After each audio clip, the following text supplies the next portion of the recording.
when we have students in the class or we have coworkers and something's not going right, say, may I offer you some feedback? Yes. And saying the word feedback. Because then that prepares them that what you're about to tell them is meant for growth. So many gems in there. So many gems in there. And if you don't say it, they could be like, oh, that was a compliment. And they never got the feedback that's like, hey, this is a time for development. What's up, everybody? My name is Adam, and I'm the host of the UKnowAdamTsang podcast, the show that is dedicated on bringing on passionate people, learning about their stories, and delivering value to entrepreneurs. So if that's what you're interested in, go ahead and follow, like, and subscribe. You know what I'm saying? How's it going, guys? Welcome back to another episode of the UKnowAdamTsang podcast, where you get to know a little bit more about people, passions, and all things business. Today, sitting across the way is Dr. Kimberly McElveen. Yes. Of an associate dean of the Mercer College of Medicine. Mercer University School of Medicine. Very close. Terrible intro there, but sometimes that's the way it goes. Doctor. Yes. I'm so happy to have you on the podcast. This podcast is really meant for entrepreneurs. Yes. So a little bit of a step outside of the realm that we usually go with, but super excited about the things that you will be discussing with us today. Well, hopefully it will be relatable to what your entrepreneurs need. Fantastic. So before we start, I wanted to get a little bit about kind of your experiences and the things that you currently do. Sure. Well, I went to school at the College of Charleston and graduated with a bachelor's degree in political science and history. And then I went on to work for a corporation, Blue Cross Blue Shield. It's now Anthem, I think, and did HR and corporate training there. So all of my HR representatives or any of you that are learning to lead, shout out to you because it is not easy.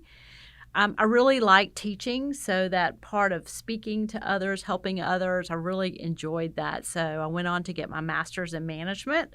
So I think the theories that I've learned in school with management has helped me, but really getting in and practicing has been the best experience. And I started teaching college, so I really liked that. I loved the college atmosphere. I loved working with the students and the faculty. It just was intriguing to me. So I went on and got a doctorate at Georgia Southern right here in Statesboro. Fantastic. In higher education administration. Mm-hmm.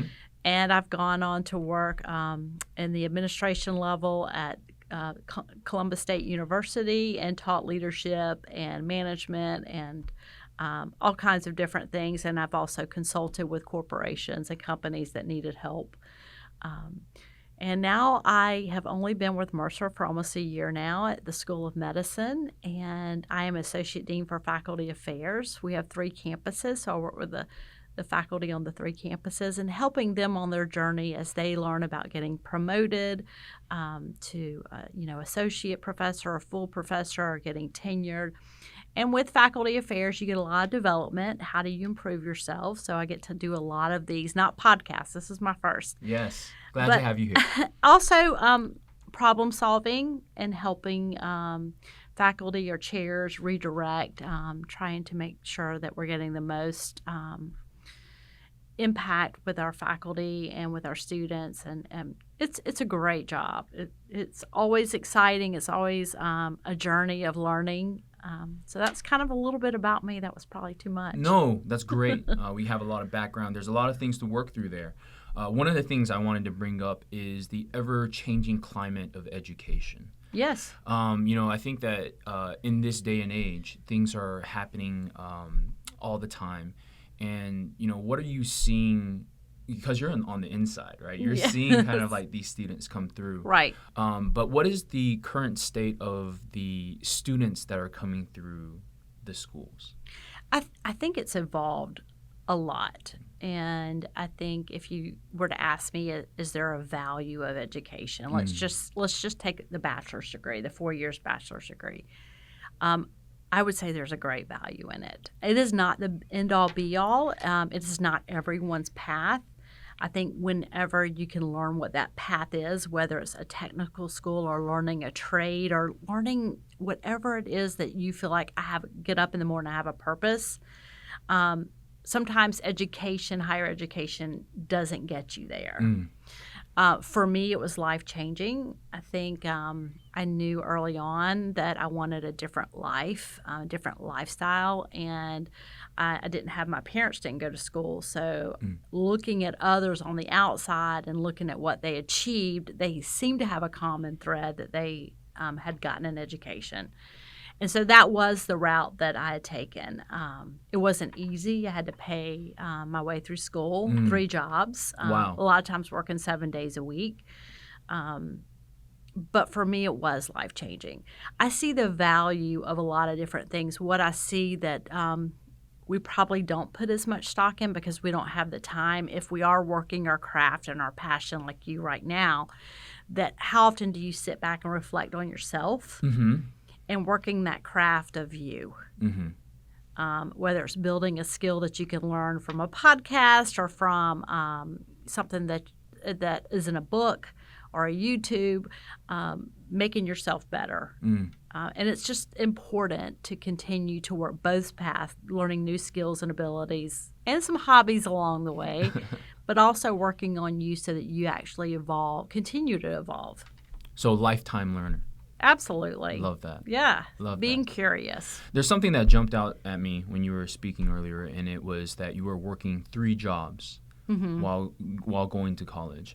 That is a work ethic that on the outside that because I currently employ a ton of students. Yes. It's rare to find these days. Right. It's harder and harder to find people that kind of like are willing to go through that because it was tough. What was it like? What were the 3 jobs? So I was teaching fitness classes in the morning. Okay. Zumba? Did they have Zumba back then? No, it was step aerobics. Step aerobics. Let's go. You still got the moves? I do get up every morning at 4:30 and go to the gym at 5. But I would not say that I have the moves. I've got injuries and actually a bruise right now to prove it. But I worked at a flower shop in the weekends, and I worked for a dentist in the afternoons after school. Got you. And then you were bouncing between jobs as well as educating yourself throughout this through that entire time. Yes. That's amazing. I mean, it's very difficult to balance all those things. So one of the things that you do a lot in your position is conflict resolution. As an entrepreneur, we are constantly having things thrown at us. Yes. It's a up and down wave of being able to resolve conflict. Sure. What advice do you have? How do you approach conflict? What do you think is the best way to do so? Well, I think being introspective, too, about who you are and how you learned how to deal with conflict. So taking stock of right now, who is Adam with conflict. Okay. So a lot of times we learn about conflict growing up. And we watch our parents or our guardians go through conflict. And if it's really hostile and it can be volatile and just raised to a level that makes you scared, you can become the opposite and just not want to deal with conflict. Wow. If it's authoritarian, where this is the way it is, and you just follow my rules, you can also become accommodating that you always get your way. I'm not gonna say anything. It's not worth it. And then, you can have just a normal childhood where conflict is handled well, but still not really develop those skills. Maybe you've learned it in school where, there was something that happened and you're like, gosh, I don't know. I just really don't want to handle it. And it doesn't matter your level of education, because I work with, doctors, physicians, and PhDs and scientists, and it doesn't matter whether you've been educated or not. This is a skill, one, that you can learn and that you can get better at over time. And I find that most people feel very uncomfortable handling conflict. And I would say to entrepreneurs and to anyone, no matter what age you are, is to be a study of people. And whenever, let's say, you're meeting with a new vendor or a new person, trying to find out what you can about that person first. Are they task-oriented? Are they people-oriented? Because you can really form the outcome of those conversations. If someone has kids and they're in the middle of it, like, how are your kids? even if you lead with task, and even if you're just like, I want to get in and get this done and let's go to business, knowing that you want to talk about your kids, and that means important, is people trust people in two different ways. I need to know you in a relationship situation before I can do business with you. And for me, I'm very task-oriented. I need to know that you're going to be able to accomplish the goals before I can trust you and work with you. And we don't always come to the table at the same level. Sure. So finding out what you can about that person on the other side of the table is going to help you a long ways in continuing a relationship and building your business and building the best outcome for your company. That's interesting. So are you saying to go ahead and pursue that relationship even before any business or, conflict arises? Absolutely. I recently went to a practice and was meeting with a group of physicians that we want to have as a site. And what I did was a little homework beforehand. I needed to know who the managing partners were. I actually looked at the website, looked at their faces so I knew. And then sometimes you can do a little investigative work and just say, hey, what does this person look like? What are they going to expect when I come in? So I already had a lot of information at my fingertips when I walked in, and I was able to say, hey, I saw that, your son plays Little League. Yeah. And that was it. Yeah.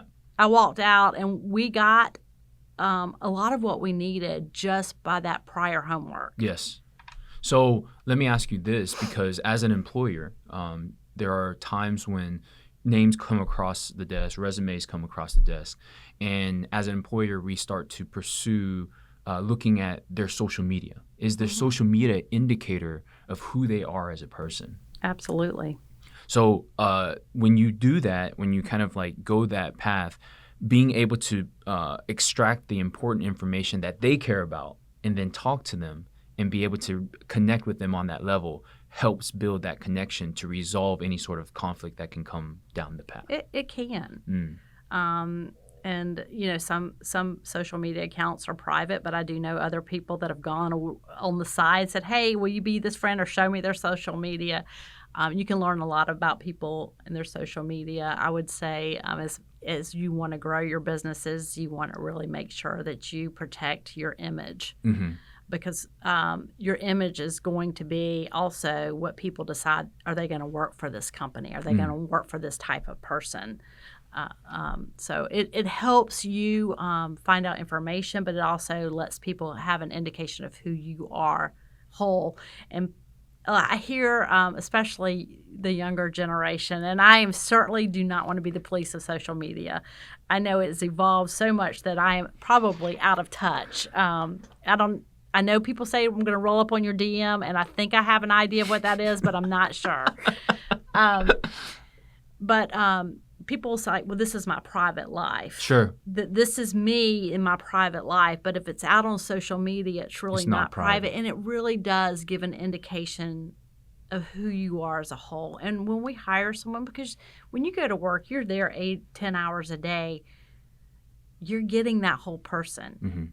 We can compartmentalize that somewhat, but that image and that that character comes with that person. So do you usually step into a situation where you become the mediator, where you are resolving the two sides, where there's conflict that these two people have, and then you're coming in and kind of like straightening it out to make sure everybody's on the same page?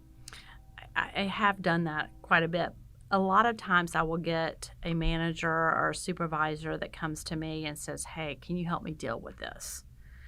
Or can you handle it for me? And I would rather teach someone how to handle it and walk through that scenario with them and teach them the skills how to do it than just stand in and because if I have to come in every single time that there's an it's issue. like bringing the assistant principal in. And you don't want to do that. It's much better if you learn the skill on your own. But what I see quite frequently is, let's say it's a new leader of an area, an existing area, so you didn't really get to hire your people. And then there's a conflict with an employee, and it's been, Joe has acted this way for a long time. He gets his work, but he's very toxic to the environment. And they're like, how do I deal with this? And Sure. I'm like, okay, well, look at evaluations and see how the past evaluations have gone. And they're like, Joe gets 5 stars every single year. Great employee, get great employee. And like, no one has taken the time to give Joe feedback and to help develop him. And so now you have a new boss that's coming in that doesn't know how to deal with that. So how do you deal with that? Or if I am the boss, let's talk about low-hanging fruit. You have, let's say Sally comes in every day 10, 15 minutes late. You're the boss, and I know she's coming in late. Everybody knows she's coming in late, but I don't say anything because I don't want to deal with it, and is it really that big of a deal? Sure. But if your standard is that you're going to be there at 8, why not coach Sally into meeting the expectations? So how? Because this is something that happens very often. Yes. Like, people showing up either 5 or 10, sometimes even more. Yeah. Right? And it's a habit that is very difficult sometimes for that employee to break. Right? Like, so how do you, coaching them through it, when you say development, what is the approach there? So when you're a leader over a team, I don't want to say it's an adult daycare, but you're always managing issues that go up. I mean, what I learned in the books was great. I still go back and read through my books, and I still listen to podcasts and things like that on it. But when you handle a situation that are complex and this person is very valuable, but they're not meeting your standard, you are doing a complete disservice by not talking to that person and trying to provide development. And I want to tell you that not everybody is developable. Right. Really? This is what you found? I have found that sometimes in this role or in this company, at this, whether it's an entry-level position or not, you can only personally do so much to help develop people. They, in the end, have to take the actions themselves. So I feel like everybody can learn it, but it's not worth it to everybody to actually do that. You can lead a horse to water, but you can't make force them drink. Yeah. Yes. So if it was something like dress code, or these are low hanging fruit that as the leader you want to address the little things too, because if they're gonna let little things go, they're gonna let big things go too. Is that bring that individual into your office and, hey, I noticed that this week, you've been late a couple of times, and be very specific. And, our time starts at 8. I really need you to be on time. And then hopefully that's the turnaround, but often it's not. Yeah. So bringing them in a second time, like, we just talked about this, a month ago, I thought, we were doing really good. I noticed that you're not coming in on time, and it really affects the morale of the your business, because if your employees are watching you not address a situation, they're going to say, Adam's not taking care of his business, or Adam's not going to do anything about it. And that's not a way that you want to handle it. If it happens the third time and you just say, I really need you to decide whether this is the job for you, because I really have a high standard. I really expect these things. And, when you were hired, we talked about what time we started. So I need you to go home and think about it. And at 9 o'clock tomorrow morning, I want you to let me know if this is what you want.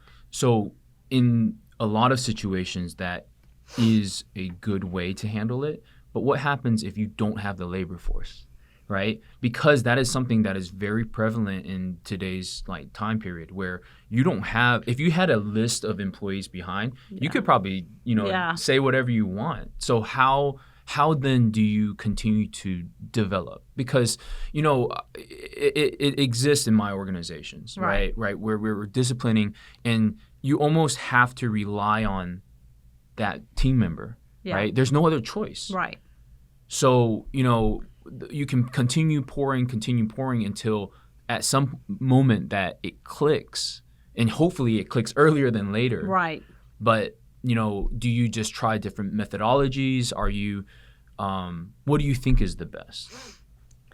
I think Gosh, it really depends on the person. And I do see some of probably the businesses that you have that it would be really hard you don't have like we did have, where someone's just ready to take the next slot. So you're like, gosh, if I do this, is it worth it? They could walk out. Yeah. Can I handle that? Because when they do, you're usually going to have to pull the slack. Sure. Especially if you're the business owner. Exactly. And you're like, God, it's not worth it for me. I'm going to let that go. I think you have to decide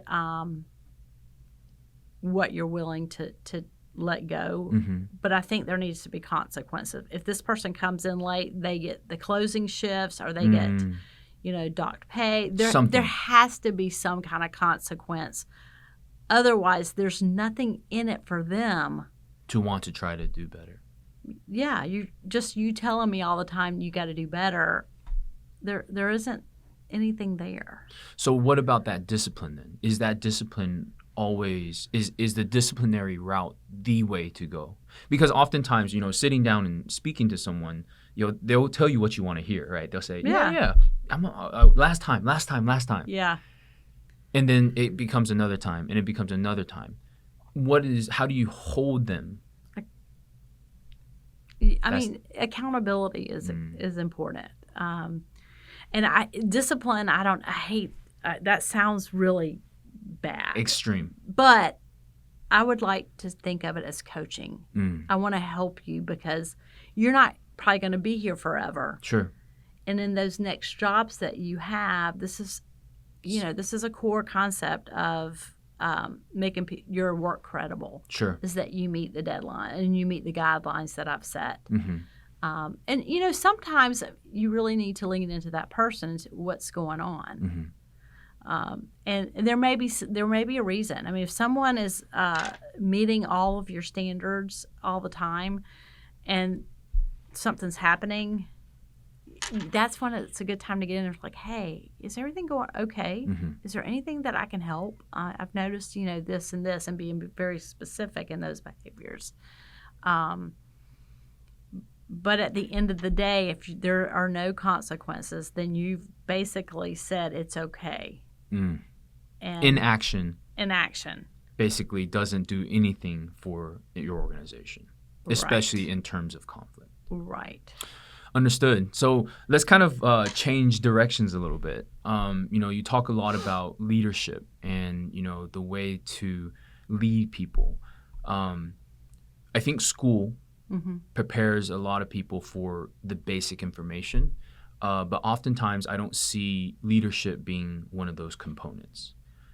How do we effectively train all of our team members to become better leaders? Because if you have a team of people that want to try to strive for growth, you usually have a team that's willing to go above and beyond. Right. Absolutely.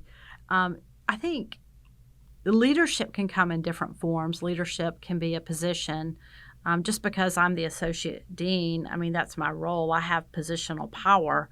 Does that mean that people are going to want to follow me and listen what I say? They may have to because of their role and my role. But let's go beyond that and let's look at a leader that I want to follow and become that leader. And a leader that I want to follow is developmental. That lays out the expectations.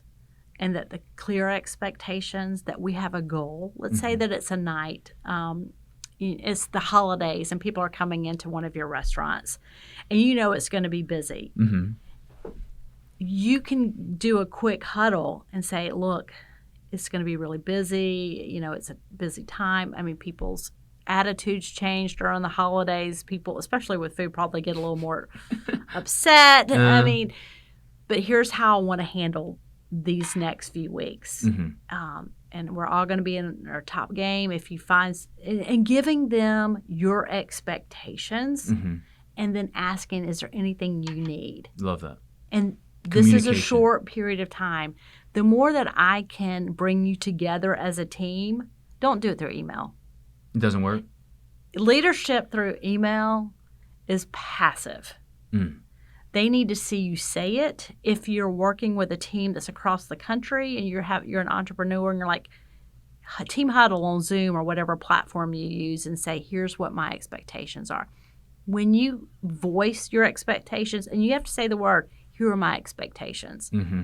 Because sometimes they don't really understand that it's an expectation because you haven't said it. So they're thinking of shopping and everything else that they're going on. It's like, here are my expectations. Is there anything you need for me to do to break down any barriers for you to get this? And so sometimes that's so effective because I've said it, I've communicated, everyone's here, that you've all heard the same message. You've allowed time for questions and answers, and it doesn't take long. Whenever you tell me what my expectations are, it's a game changer. If you're setting plans for your year, for your business, and you know what you want to do, you know what you want to accomplish. You're the entrepreneur, you're the leader. You're usually the one fronting this with financial funding. Bringing your people together and showing them what your vision is, writing it out in terms of goals and kind of like, this is what I want you to do and this is what I want you to achieve.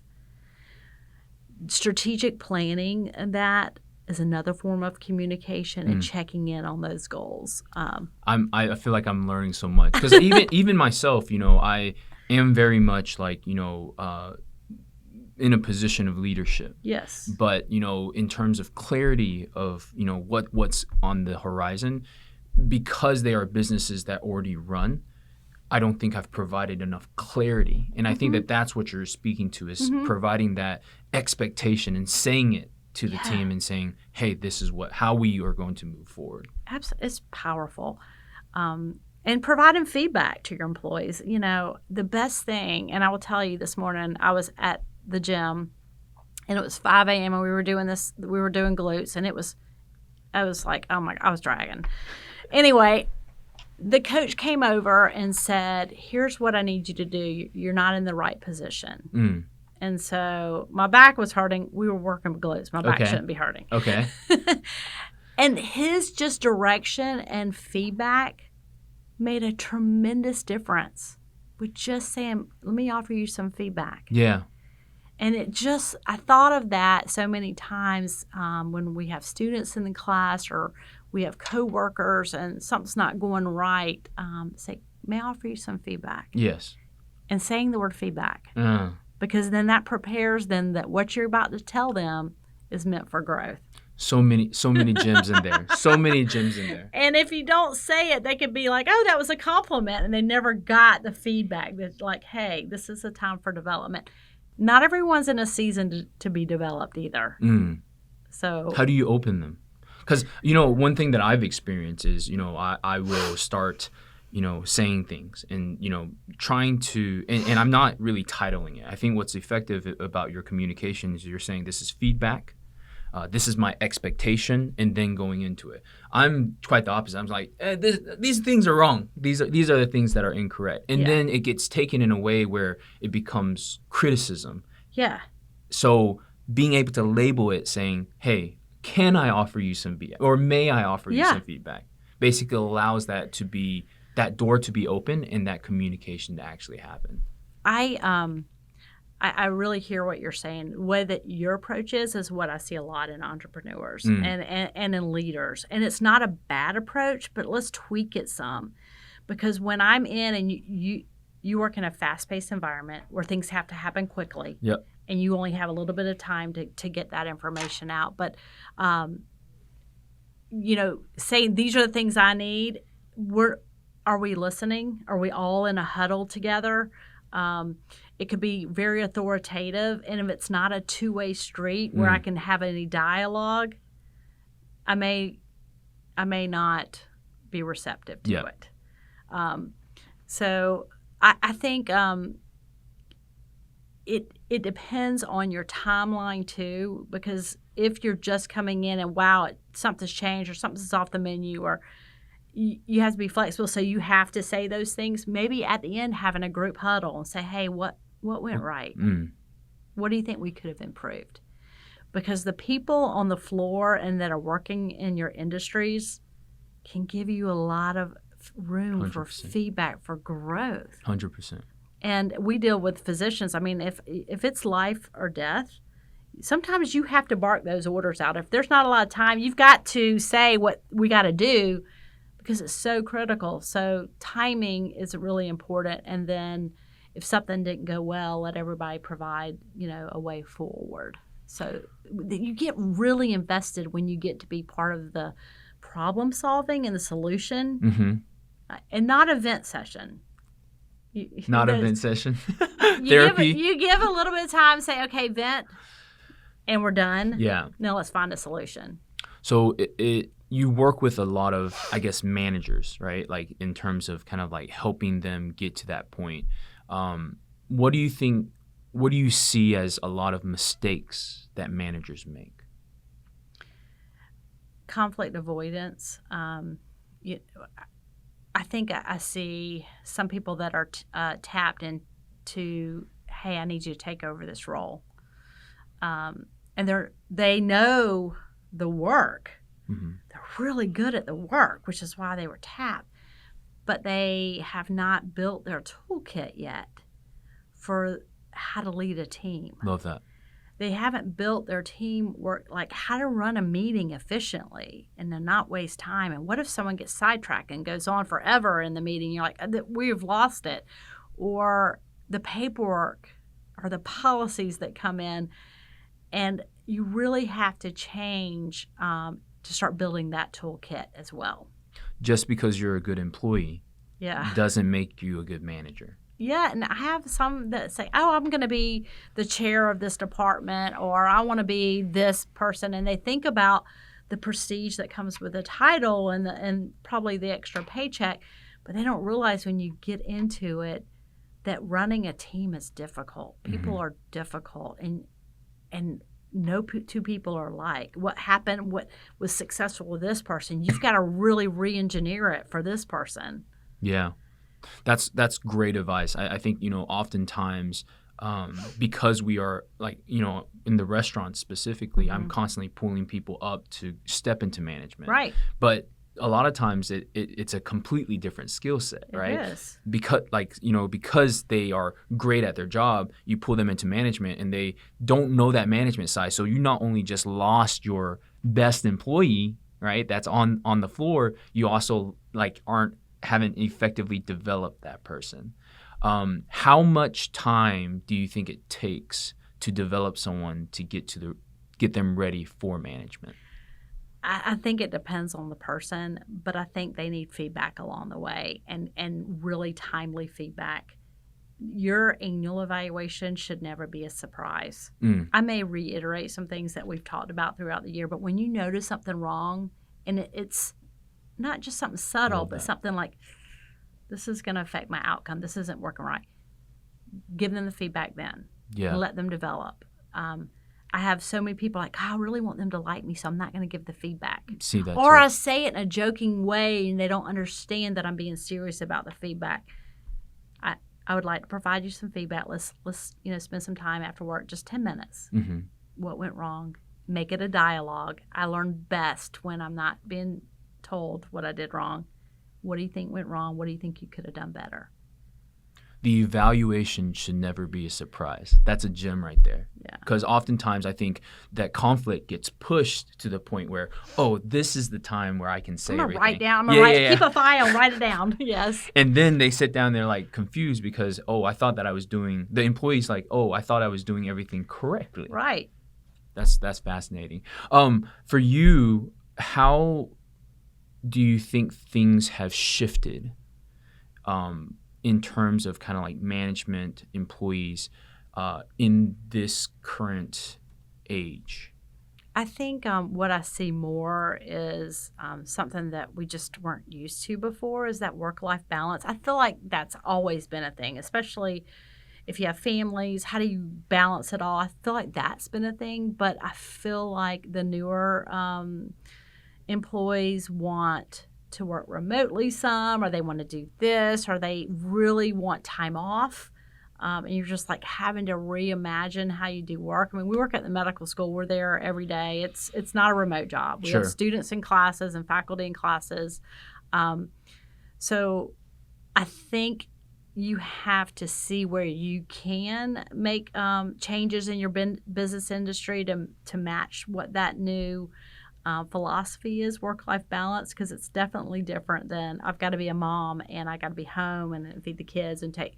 It's definitely different than that. And sometimes you can make some changes in your industry to be able to allow that, and sometimes you can't. Mm-hmm. But I would always continue to look at ways to whether it's job sharing, if it's something that someone can do at home, are they going to be productive at home? Some people automatically assume that people aren't going to be productive if they're working from home, and that's definitely not in the research. Do you think that people are more effective at home? I think it depends on the person. So if you are going to work from home and you're going to allow that, then there's got to be metrics that can be, this is what I need to achieve this week. There's got to be constant communication. So I think it is different, and I think there are different expectations. So that's why I think when you bring new employees on, that your onboarding process of new employees is tight. Mm-hmm. So you're sitting down and saying, here's what I expect. These are my Love that. And there's a checklist usually that you can just create and say, have we talked about dress? Have we talked about this? This is kind of what I want our work environment to be like. I mean, you work with food, you work in the industry that people aren't always happy probably when they leave, even though they have great restaurants. You can't make everyone happy when it comes to food. That's the reality. So how do you handle that situation if someone's not happy? What is the expectation there? There'll probably be times you're like, hey, just come get me. Mm-hmm. Or, hey, I empower you to handle this once you know that they can. Mm-hmm. So, again, laying out the expectations. And, sometimes it's we have a probationary period. Let's see if this is a fit for you, and let's see if it's a fit for me. People usually like, oh, gosh, I want to be a fit. Yeah. What if you had some advice that you give out to entrepreneurs with all the experience that you have, what would it be? Know your product. Mm-hmm. Know it. Be able to talk about it in an elevator going from the first floor to the third floor. Like, this is why I love what I'm doing. Mm-hmm. Making yourself uncomfortable in going and meeting people and giving out your business cards. Mm-hmm. If you have a stack of business cards and you haven't opened that drawer and given your business card out whenever you're going somewhere and talking about your business, someone else is. So it's uncomfortable sometimes to do that, but you got to build people that know about you and know about your work. And that sometimes in philanthropy organizations, sometimes it's with your Chamber of Commerce, with Rotary. I mean, there are so many different ways to do that. Mm-hmm. Doctor, I have to thank you so much for coming on to the podcast. I think I personally got massive value from it. There's so much value there. It's going to change the way that I interact with my teams, and I'm sure it's going to help our audience continue to build their businesses as well. I'm going to check back in on you in 6 months to see how it works. Hopefully you will be proud. Okay. I appreciate it. Thank you so much. Thank you.